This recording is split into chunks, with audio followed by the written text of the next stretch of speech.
అందరికీ నమస్కారం అండి. ఆనందంగా జీవితాన్ని ఆస్వాదించడానికి అమ్మ మాటకు స్వాగతం. ఈరోజు మార్నింగే మా వారితో పాటు నేను కూడా వచ్చేసానండి పర్ణశాల దగ్గరికి. ఎందుకంటే ఈరోజు ప్రహరీ గోడ కట్టటానికి స్టార్ట్ చేశారనమాట అండి. ఇప్పటి వరకు ఇలా ఎదర మెష్ మనం కొన్నప్పుడు సైట్ కొన్నప్పుడు ఎలా ఉన్నాదో ఆ మెష్‌నే ఉంచి మిగతా కట్టుబడి అంతా కడుతూ ఉన్నామనమాట. ఇప్పుడైతే ఇక ఈ మెష్‌ని తీసేసి ప్రహరీ గోడ కడుతున్నాం. నిజానికి ఈ మెష్ ఉన్నంత వరకు మన సైట్ అనమాట అండి. కానీ మేము కొద్దిగా లోపలికే గోడని కట్టిస్తూ ఉన్నాము. ఇప్పుడు తెల్ల రాళ్ళు కనిపిస్తున్నాయి చూడండి సిమెంట్ ఇటుకలు. అక్కడికి గోడ కట్టిస్తున్నాం. ఈ ఎదరంతా కూడా ఖాళీ స్థలం ఉంచేస్తున్నామండి. ఎందుకంటే మన పర్ణశాల ముందు రోడ్డు వేసి లేదండి. ఇలాగా మట్టి రోడ్డే ఉన్నాది. రోడ్డు శాంక్షన్ అయ్యిందంటండి. అంటే జస్ట్ మన పర్ణశాల దాటిన దగ్గర నుంచి సిమెంట్ రోడ్డు ఉన్నది. ఇప్పుడు ఆ కనిపించే వంతెన నుంచి ఇక్కడి వరకు రోడ్డు వేస్తారట. సరే రోడ్డేసేటప్పుడు మరీ గోడ దానికి ఆంచి కట్టడం ఎందుకు అని చెప్పి మేము కొద్దిగా లోపలికి కడుతూ ఉన్నాం. మన స్థలం ఎక్కడికి పోదండి. మన స్థలం మనకే ఉంటుంది. ఒక 5 అడుగులు లోపలికి కడుతున్నాం గోడ ఓకేనా అని అడిగితే నాకు అర్థం కాలేదు. నాకు చూపించటం కోసం మా వారు నన్ను తీసుకొచ్చారనమాట మార్నింగే. ఇక నేనేమో వాకింగ్ కూడా ఇక్కడే చేసేయొచ్చు అని చెప్పి ఉదయమే వచ్చాననమాట అండి. పాత్ వేస్తున్నారనమాట. ఆ పాత్ కోసం అని చెప్పి మట్టంతా సర్దుతూ ఉన్నారు. అంటే ఈ ఈ లెక్కన వస్తది. ఇక్కడి నుంచి వస్తది. గేట్ కూడా అక్కడ వస్తదనమాట.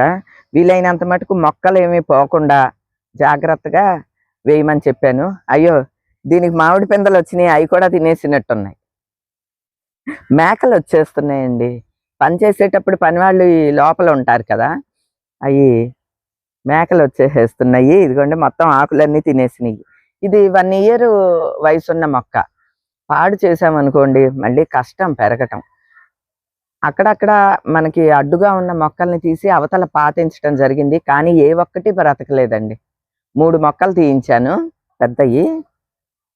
ఏ ఒక్కటి కూడా బ్రతకలేదు. ఎండిపోతున్నాయి. మరి చిగురొస్తుందేమో చూడాలి.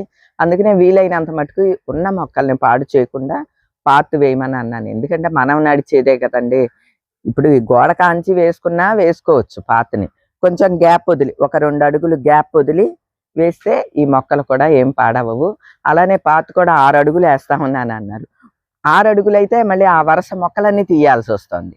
అందుకని 4 అడుగులు పాత్ అంటే ఆ గేట్ నుంచి ఈ దిబ్బ ఉన్నది చూడండి. ఈ దిబ్బ సరాసరి ఇలాగా వస్తదనమాట. ఈ లైను ఇంటి వరకు వచ్చేసేస్తది. ఆ మట్టి అంతా సర్దటానికి వచ్చారు కదా! ఒకసారి చెప్పేసి వెళ్దామని మార్నింగే వచ్చామనుకోండి బావుంటది. ఇక్కడ వాకింగ్ కూడా చేయొచ్చు. ప్రేమబాబు ఏమో అక్కడ వాకింగ్ చేస్తూ ఉంటాడు.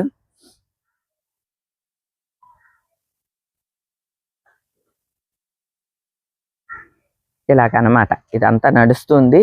ఇదిగో నిన్న అది చూపిచ్చండి. ఓవర్ హెడ్ ట్యాంక్ కోసం ఇది కట్టారు పైన. దాని మీద ట్యాంక్ పెడతామనమాట అండి. అంటే మనం వేసింది షెడ్ కదా! ట్యాంక్ పైన కట్టటానికి వీలవ్వదు. అందుకని కొద్దిగా వీలైనంత ఎక్కువగా పెద్దగా ఓ 10 అడుగులు స్తంభం వేసి దాని మీద ఒక ఐరన్ స్టాండ్ లాంటిది పెట్టామనమాట. దాని మీద ఈ ఓవర్ హెడ్ ట్యాంక్ వస్తది. 1000 లీటర్స్‌ది పెట్టిచ్చాము. నీళ్లు కొంచెం మనకి ఇబ్బంది పడకుండా ఉంటామనమాట. మాకు నీళ్ళకి ఇక్కడేమి ఇబ్బంది ఉండదు.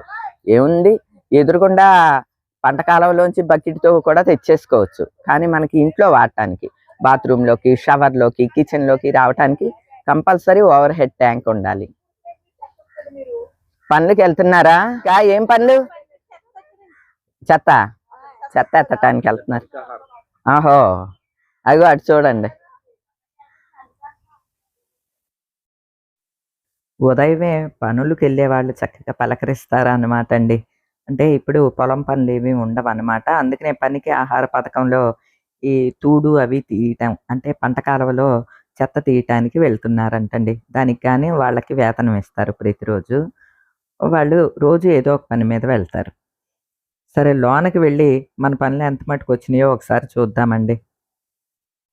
గ్యాస్ గట్టులాగా అంటే ఒక కిచెన్ ప్లాట్‌ఫార్మ్ లాగా కట్టిస్తున్నామనమాట. దానికేమో ఇవి కట్టారు. పెద్దదేం కాకుండా చిన్నదైనా ఉండాలి కదండీ! మనం ఏదైనా కుక్ చేసుకోవటానికి వాటికి వీలుగా ఇది పెట్టామనమాట. ఈవేళొచ్చి దీని మీద ప్లేట్లు వేస్తారు. దానిపైన మనం గ్రానైట్ వేయించుకోవాల్సి వస్తుంది.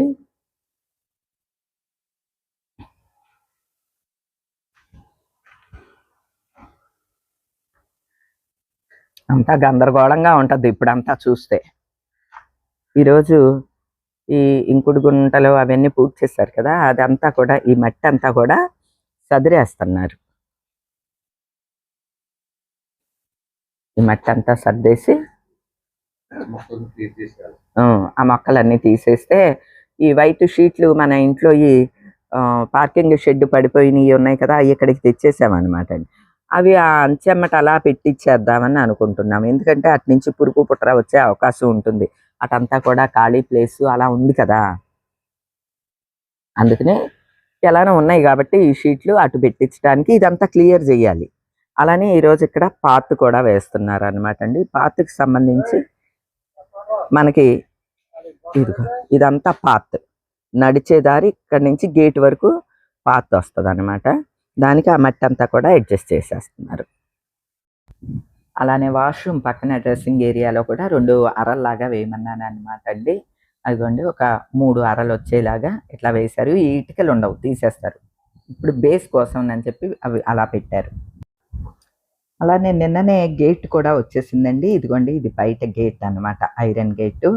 4 అడుగుల వెడల్పుతోటి గేట్ చేయించాము. నిజానికి కారు వెళ్ళేంత పెద్ద గేటు పెట్టిద్దాము అని అనుకున్నాము మొదట్లో. కానీ లోపలికి కారు పెట్టుకునేంత అవసరం లేదండి. మనకి ఎదరంతా కూడా ఖాళీ స్థలమే. అలానే మాకు ఇటు పక్కన కొబ్బరి చెట్లు కనిపిస్తున్నాయి చూడండి, అటు పక్కన నుంచి కూడా మనకి రోడ్డు ఉన్నది. అటువైపు అయితే 30 అడుగుల రోడ్డు కూడా ఉన్నది, దారి ఉంది మన సైట్కి చేర్చి. ఒకవేళ కారు పెట్టుకున్నా అటు పెట్టుకుంటాం కాబట్టి ఇంత గేటు ఇదంతా అనవసరం అని అనిపించింది. పైగా ఎదర ప్లేసు కొంచెం లోపలికి కట్టాం కదండి, దానివల్ల కూడా ఈ ఎదర ఉన్న ప్లేస్ కొంచెం తగ్గింది. మనకి 5 అడుగులు గ్యాప్ అండి. మొత్తం 37 అడుగులు, 37 × 5 అంత గజాల స్థలం కూడా అని రోడ్డు మీదకే వదిలేసాం మనం. అందువల్ల ఈ పెద్ద గేటు పెట్టి కారుని అందులో పెట్టి ఇవన్నీ ఎందుకు వచ్చినాయి తిప్పలోని చెప్పి చిన్న గేటే చేయించామన్నమాట అండి. బళ్ళు అయితే వెళ్తాయి, మనం నడవచ్చు, బండిని లోనకి తీసుకెళ్ళచ్చు. అది కూడా మాకు అవసరం ఉండదండి, నడకది చాలు. ఎందుకంటే బోలెడంత ఖాళీ ప్లేస్ ఉంటుంది కదా. సరే ఈ గేట్లు ఎలా వస్తాయి ఏంటి అనేది ఒకసారి స్వామి నాకు పెట్టి చూపిస్తున్నారనమాట అండి. ఈ గేటు 4 అడుగులు కదండి, ఈ 4 అడుగుల వెడల్పున లోపలి వరకు పాత్ వేయిస్తున్నాం అనమాట. అంటే ఈ గేట్ నుంచి ఇంట్లోకి వెళ్ళటానికి నడక దారి, మిగతా అంతా మట్టే ఉంటుందండి. అంటే మొక్కలు వేసుకోవటానికి వీలుగా అలాగనమాట. అదనమాట అండి ప్లాను. ఇప్పుడు ప్రహరీ గోడ కట్టేసి ఫస్ట్ అయితే ఈ గేటు నిలబెట్టి తర్వాత గోడ కడతారనుకుంటా. ఎందుకంటే ఈ గేటుకి దిమ్మలు కట్టాలి అటు ఇటు, అవి కట్టి ఈ రోజంతా కూడా ఈ ప్రహరీ గోడ పనులే అవుతాయండి. ఇక నాకు ఏ విధంగా కావాలి అనేదంతా కూడా వివరంగా చెప్పేసేసి ఇంటికి బయలుదేరి వెళ్ళిపోయానండి. మళ్ళీ ఇక ఈవినింగ్ వస్తాము.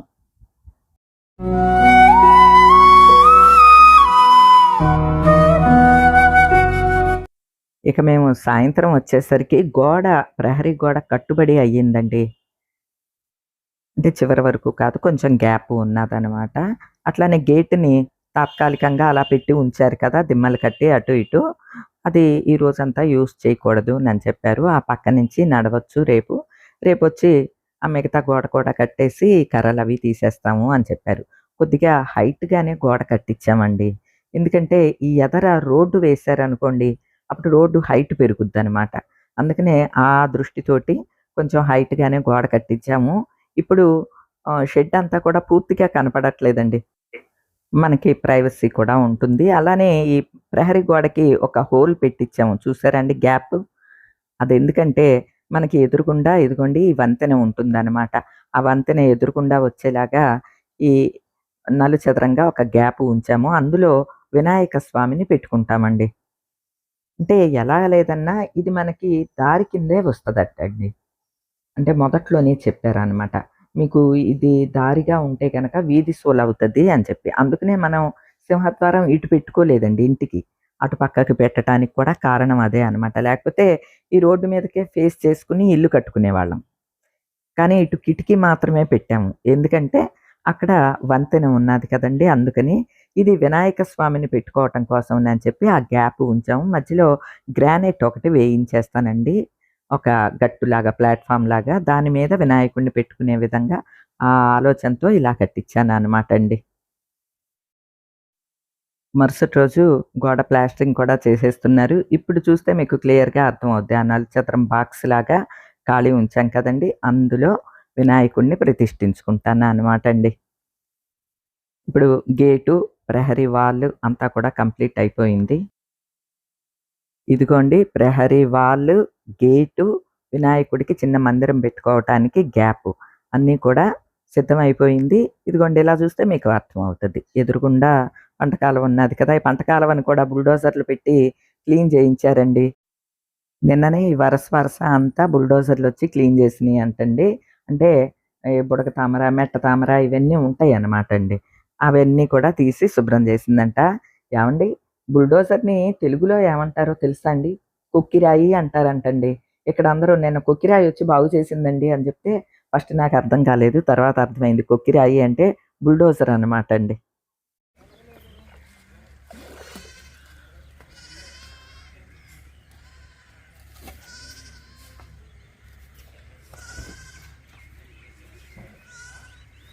ఈ పనులే నిన్నే ఈనిందంట. వెయ్య పాలు తాగుతుంది. బుడ్డది ఆ నల్ల మేకకి తెల్ల దూడ. చూడండి బుజ్జి మేక ఎంత బాగుందో. తీసుకెళ్ళలే మేకలు వెళ్తాయి బోల్డ్ అన్ని. ఇది నిన్న ఈనిందంట ఈ మేక. ఇక్కడ మనకి ఇంకొక ప్రాబ్లమ్ కూడా ఉన్నదండి. మేకలు ఎక్కువగా ఉంటాయన్నమాట. నేను వినాయక స్వామి కోసం అని చెప్పి గ్యాప్ ఉంచి కట్టించాను కదా!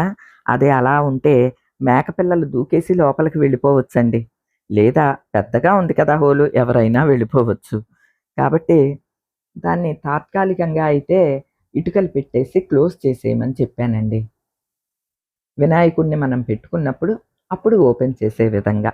అంటే గట్టిగా సిమెంట్ చేసేయకుండా లైట్‌గా క్లోజ్ చేసి ఉంచమని చెప్పాను. అట్లనే గేటుకి కూడా ర్యాంప్ వేయమని చెప్పాననమాట అండి. ఏవండీ ఏదైనా సరే కట్టుబడి అవుతూ ఉంటే ఒక్కొక్కటి మనకి ఆ ప్రాబ్లమ్ రైజ్ అవుతూ ఉంటుంది. ఆ ప్రాబ్లమ్‌కి మళ్ళీ దానికి సాల్వేషన్ కూడా మనకి తెలుస్తూ ఉంటుందనమాట అండి. అలాగా ఈ కట్టుబడి అంతా కూడాని రోజుకి 1, 2 సార్లు తిరుగుతూనే ఉంటున్నామండి. ఏదో భగవంతుడి దయ వల్ల 5 కిలోమీటర్ల దూరం గాబట్టి చిటుకున వెళ్ళేసి వచ్చేస్తున్నామండి. అదే దూరంగా ఉంటే ఏంటి పరిస్థితి అని అనుకున్నామనమాట. ఏది ఏమైనా భగవంతుడి దయతోటి పనులన్నీ కూడా సక్రమంగా అవుతున్నాయండి. ఇక ఈ రోజుకైతే ఇదేనండి. మరో మంచి వీడియోతో మళ్ళీ కలుస్తా. అప్పటి వరకు ఉంటానండి.